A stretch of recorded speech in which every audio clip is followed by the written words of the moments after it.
Do you ever feel like you're doing everything right in business, but things keep on piling up and things keep on changing to where you question yourself on whether or not you're doing the right thing? Are we chasing strategy? Are we chasing happiness? Or are we actually doing what we were called to do in business? So this week, I want to talk about a storm that I've been in, that I've been battling through business, but better yet, there's stress involved in all this. There's challenges, there's things to overcome. But do you think in the eye of the storm, there's a reason why you're here and what you can learn from it? So I know in prior episodes, we've actually shared about the challenges we're having with a property and some damage that was done, and we're going through that process. That property itself slows everything else down because it's the linchpin to allow us to move forward. I want to turn over every stone on this house to make sure that we have everything in place to where once it hits the market, it's perfect, ready to go. That being said, all of my time and effort has been placed into this property to get it right. And I do not have control of some of the aspects that are going into this property. Going through a claim process, I have no control over that. It moves at its own speed. Being able to get contractors out there to give quotes and then be able to schedule the repairs once we get approval from a claim. Those have been very challenging. And then also having other sets of eyes on the property, looking at things, saying, hey, we need to do this, we need to do that. It becomes overwhelming to where I almost feel like shutting down. We're in storm. We experience storms in life, whether it's business or personal. These storms were made to create us, make us better people, make us stronger, shape us from the inside out. What about if you don't see it that way and you continue to put yourself into a storm? If you continue to fight the storms and you're negative about them coming into your life one after another, have you ever thought about why it's happening? And maybe you need to take a step back and maybe have a conversation with yourself and with the man upstairs, God, to figure out why this is happening. Have some quiet time, figure out where things are going.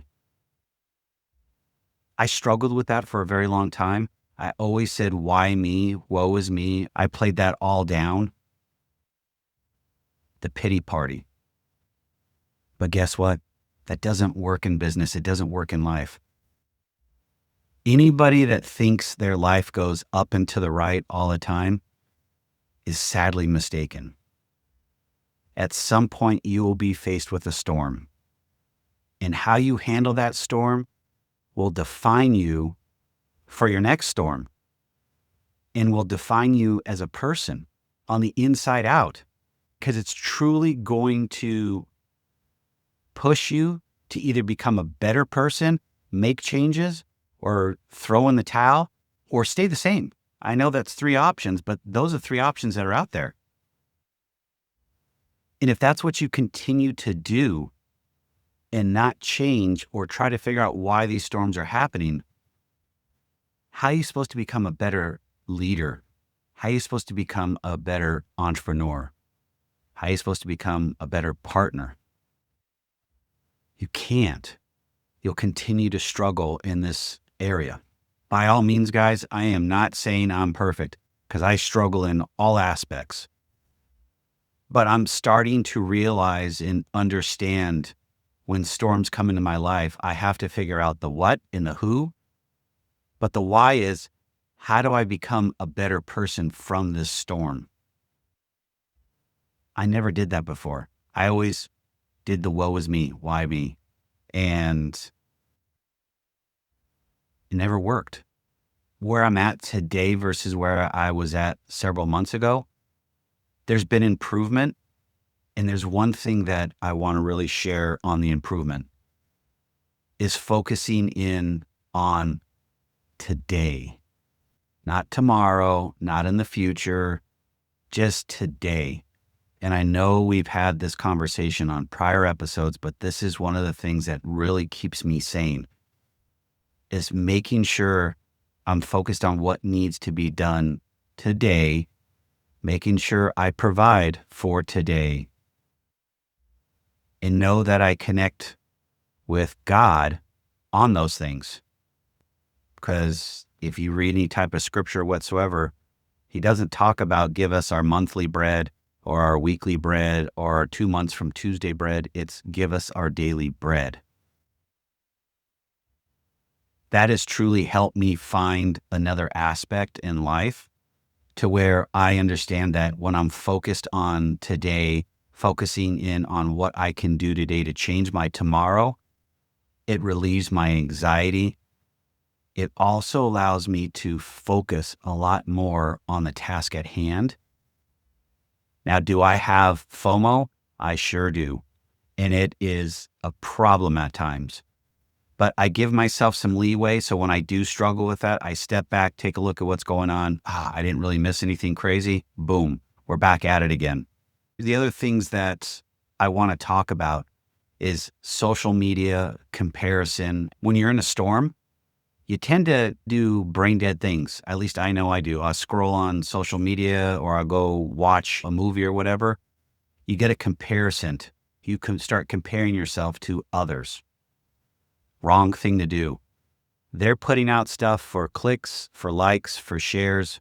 Who knows what their life is like? More than likely, their life has challenges just like yours and mine.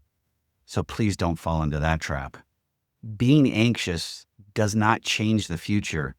All we're doing is spending time on that future that we can't change. But what we're working on today, we can change.